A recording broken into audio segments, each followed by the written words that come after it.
재판이 끝난 후 정부에서 연락이 왔습니다. 여성가족부와 법무부 담당자들이 저희를 찾아왔어요. 말리 씨, 한국 정부가 전폭적으로 지원하겠습니다. 어떤 지원이요? 먼저 특별 체류 자격을 드리겠습니다. 범죄 피해자 신분으로요. 그리고 심리 치료와 정착 지원금도 드립니다. 담당자가 서류를 보여줬어요. 원하신다면 한국에서 새 삶을 시작하실 수 있어요. 아니면 고국으로 돌아가셔도 됩니다. 선택은 말리 씨의 몫입니다. 말리는 한참 고민했습니다. 저도 고민했어요. 딸이 한국에 남으면 더 나은 생활을 할 수 있을 거예요. 하지만 말리가 괜찮을까요? 며칠 후 말리가 저에게 말했습니다. 엄마, 저 라오스로 돌아가고 싶어요. 정말이니? 네. 한국은 너무 무서워요. 이 도시가, 이 공기가 모든 게 제게는 악몽이에요. 말리가 눈물을 흘렸습니다. 저는 엄마와 함께 있고 싶어요. 우리 집 대나무 냄새를 맡고 싶고 산의 안개를 보고 싶어요. 그곳에서 치유받고 싶어요. 저는 딸을 안았습니다. 그래. 그러자. 우리 집으로 가자. 몇 주 후 우리는 한국을 떠났습니다. 공항에 준호가 배웅 나왔어요. 그의 눈은 붉었습니다. 할머니 말리 씨 행복하세요? 준호 아드님, 정말 고마워요. 평생 잊지 못할 거예요. 저는 준호를 꼭 안았습니다. 말리도 준호에게 인사했어요. 준호 씨는 제 생명의 은인이에요. 감사해요. 별 말씀을요. 잘 지내세요. 제가 꼭 놀러 갈게요. 약속이에요. 우리는 손을 흔들며 헤어졌습니다. 비행기가 이륙했어요. 창밖으로 한국 땅이 점점 작아졌습니다. 말리가 중얼거렸습니다. 안녕, 한국. 이제 정말 안녕. 그 목소리에는 해방감이 묻어 있었어요. 라오스에 도착했을 때 마을 사람들이 모두 나와서 우리를 맞아줬습니다. 왔다. 말리가 왔어. 어머니가 딸을 찾았어. 라며 사람들이 환호했어요. 누군가는 울고 누군가는 웃었습니다. 말리는 그 환영에 놀라며 수줍게 웃었어요. 집에 도착했을 때 말리는 대나무 문을 쓰다듬었습니다. 그리웠어요. 우리 집. 안으로 들어가자 모든 게 그대로였어요. 10년 전 그대로. 말리는 자신의 침대에 앉아 울었습니다. 엄마. 저 정말 집에 왔어요. 그래. 우리 딸, 이제 안전해. 아무도 너를 해치지 못해. 우리는 그날 밤 오랜만에 함께 잠들었습니다. 딸의 따뜻한 숨소리를 들으며 저는 평화를 느꼈어요. 몇 달 후 우리는 작은 식당을 열었습니다. 집 앞 마당에 대나무로 지은 소박한 식당이었어요. 이름은 말리의 희망. 저는 찹쌀밥과 라오스식 카레를 만들었고 말리는 쌀국수를 만들었습니다. 처음에는 손님이 많지 않았어요. 하지만 입소문이 나면서 점점 사람들이 찾아왔습니다. 이 집 음식 정말 맛있어. 어머니와 딸이 함께 하시는구나 보기 좋아요. 손님들의 칭찬은 끊이지 않았어요. 말리는 손님들을 맞으며 조금씩 웃음을 되찾았어요. 처음에는 낯선 사람만 봐도 움찔했던 딸이 이제는 환하게 웃으며 인사했습니다. 어서 오세요. 뭐 드릴까요? 그 모습을 볼 때마다 저는 눈물이 났어요. 기쁨의 눈물이었습니다. 1년 후 준호가 방문했습니다. 그는 약속대로 루앙 남타를 찾아왔어요.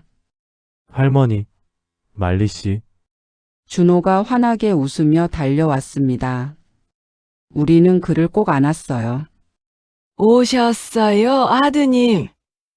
잘 지내셨어요? 네. 덕분에요. 정말 덕분에요. 준호는 우리 식당에 앉아 음식을 먹었습니다. 와, 정말 맛있어요. 역시 어머니 손맛은 최고예요. 준호가 엄지를 치켜 세웠어요. 말리가 준호에게 물었습니다. 준호 씨는 요즘 어떻게 지내요? 저요? 여전히 여행하면서 영상 찍고 있어요. 그런데 이제는 의미 있는 이야기를 담으려고 노력해요. 그게 무슨 뜻이에요? 할머니와 말리 씨를 만나면서 배웠어요. 조회수나 구독자 수보다 중요한 게 있다는 걸요. 준호가 진지하게 말했습니다. 사람의 이야기요. 진짜 이야기. 그게 가장 소중한 거더라고요. 저는 고개를 끄덕였습니다. 맞아요. 우리의 이야기가 누군가에게 희망이 될 수 있다면 그것만으로도 의미가 있는 거죠.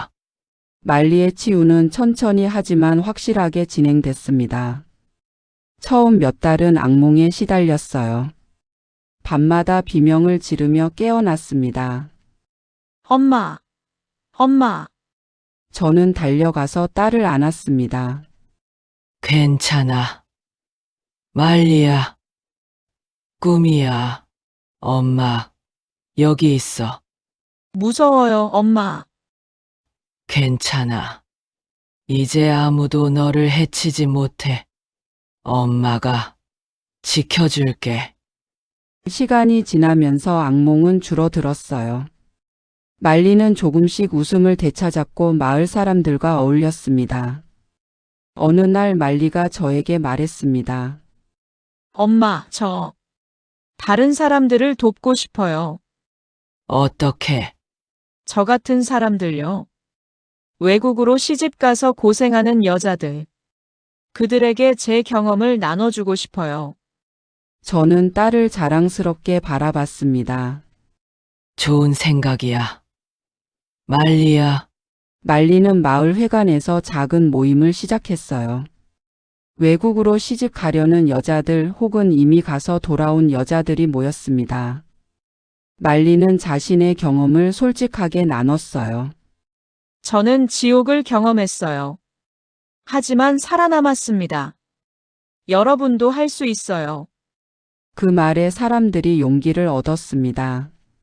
말리는 작은 영웅이 되었어요. 3년이 흘렀어요. 우리 식당은 유명한 곳이 되었습니다. 관광객들도 많이 찾아오고 마을 사람들도 자주 옵니다.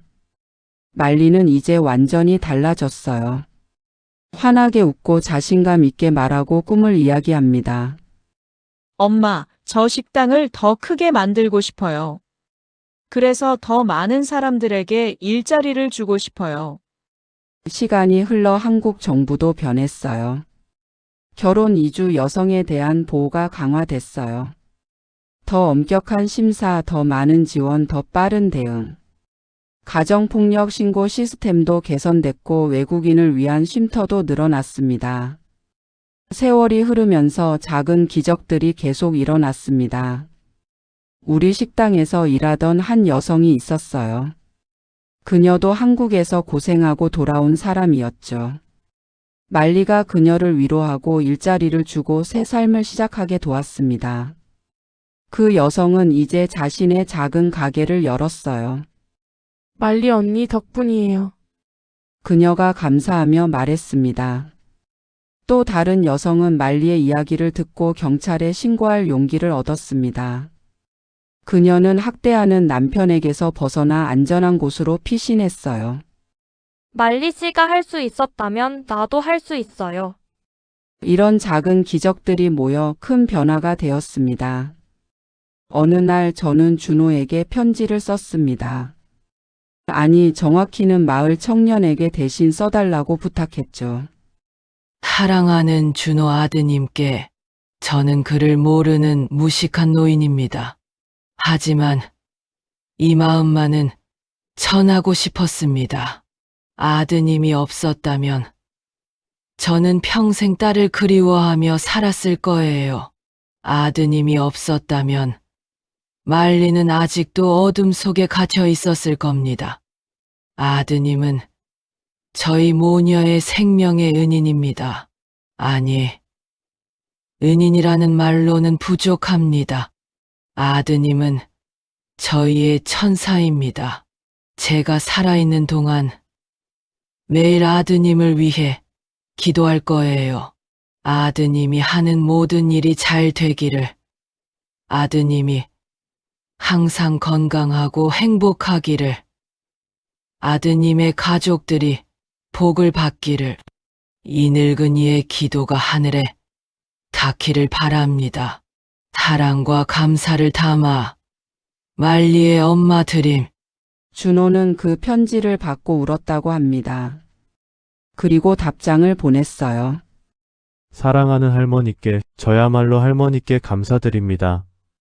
할머니를 만나기 전 저는 그저 조회수를 쫓는 유튜버였습니다. 하지만 할머니를 만나면서 제 삶의 의미를 찾았어요. 진짜 중요한 게 무엇인지, 사람을 사랑한다는 게 무엇인지, 희망을 나눈다는 게 무엇인지 모두 할머니께 배웠습니다. 제가 할머니의 천사라면 할머니는 제 스승입니다. 평생 잊지 않겠습니다. 언제나 사랑하고 존경합니다. 준호 올림. 지금 저는 머리는 하얗게 샜고 허리는 더 굽었습니다. 라오스 사람이 한국 사람보다 빨리 늙는 것 같아요. 하지만 제 마음은 가볍습니다. 매일 아침 대나무 문을 열면 딸의 웃음소리가 들립니다. 엄마, 아침이에요. 일어나세요. 말리가 환하게 웃으며 제 방으로 들어옵니다. 오늘 손님이 많을 것 같아요. 준비해야 해요. 저는 천천히 일어나 마당으로 나갑니다. 새벽 안개가 여전히 산을 감싸고 있어요. 하지만 이제 그 안개는 슬프지 않습니다. 오히려 신비롭고 아름답습니다. 왜냐하면 이제 저는 알거든요. 안개는 언젠가 거친다는 것을, 어둠은 언젠가 끝난다는 것을, 희망은 언제나 존재한다는 것을. 이 이야기를 읽어주신 여러분께 감사드립니다. 이것은 단순한 이야기가 아닙니다. 실제로 일어난 일이고 지금도 일어나고 있는 일입니다. 세상 어딘가에는 아직도 말리처럼 고통받는 사람들이 있습니다. 세상 어딘가에는 아직도 저처럼 자식을 그리워하는 부모들이 있습니다. 하지만 동시에 준호 같은 사람들도 있습니다. 자신의 이익과 상관없이 그저 사람을 돕는 착한 사람들이요. 세상은 잔혹하지만 동시에 아름답습니다. 절망이 있지만 동시에 희망도 있습니다. 여러분 한 분 한 분이 모두 준호가 될 수 있습니다. 누군가의 어둠 속에 빛이 될 수 있습니다. 작은 관심, 작은 도움, 작은 사랑. 그것들이 모여 기적을 만듭니다. 저는 그것을 직접 경험했습니다. 부디 여러분도 그 기적의 일부가 되어주세요. 오늘도 저는 식당 문을 엽니다. 대나무 벽 사이로 서늘한 바람이 스며듭니다. 말리가 주방에서 노래를 부르고 손님들이 하나둘 들어오고 마을 아이들이 뛰어다닙니다. 저는 하늘을 올려다보며 속삭입니다. 신이시여, 감사합니다. 제 딸을 다시 제 품에 안겨주셔서, 준호를 제 삶에 보내주셔서, 이 모든 기적을 허락해 주셔서, 그리고 덧붙입니다. 부디 이 세상 모든 어머니들이 자식과 함께 할 수 있게 해주세요. 부디 이 세상 모든 딸들이 안전하고 행복할 수 있게 해주세요. 바람이 불어옵니다. 그 바람은 제 기도를 실어 하늘로 날아갑니다. 저는 그 바람을 보며 믿습니다. 기적은 일어난다고. 희망은 있다고. 사랑은 모든 것을 이긴다고. 10년의 기다림은 끝났습니다. 이제 새로운 삶이 시작됩니다. 꽃은 다시 피어났습니다. 그리고 그 꽃은 영원히 시들지 않을 것입니다. 실제로 매년 수천 명의 여성들이 결혼을 위해 국경을 넘습니다. 그들 중 일부는 행복을 찾지만 일부는 악몽을 경험합니다. 인신매매, 가정폭력, 강제노동. 이것들은 21세기에도 여전히 존재하는 범죄입니다. 하지만 희망도 있습니다. 준호 같은 사람들, 정의를 실현하는 법, 그리고 무엇보다 포기하지 않는 사람들의 의지. 이 모든 것이 세상을 조금씩 변화시키고 있습니다. 만약 여러분이나 여러분 주변에 도움이 필요한 사람이 있다면 부디 침묵하지 마세요. 신고하세요. 도와주세요. 함께 해주세요. 우리 모두가 함께할 때 기적은 일어납니다. 감사합니다.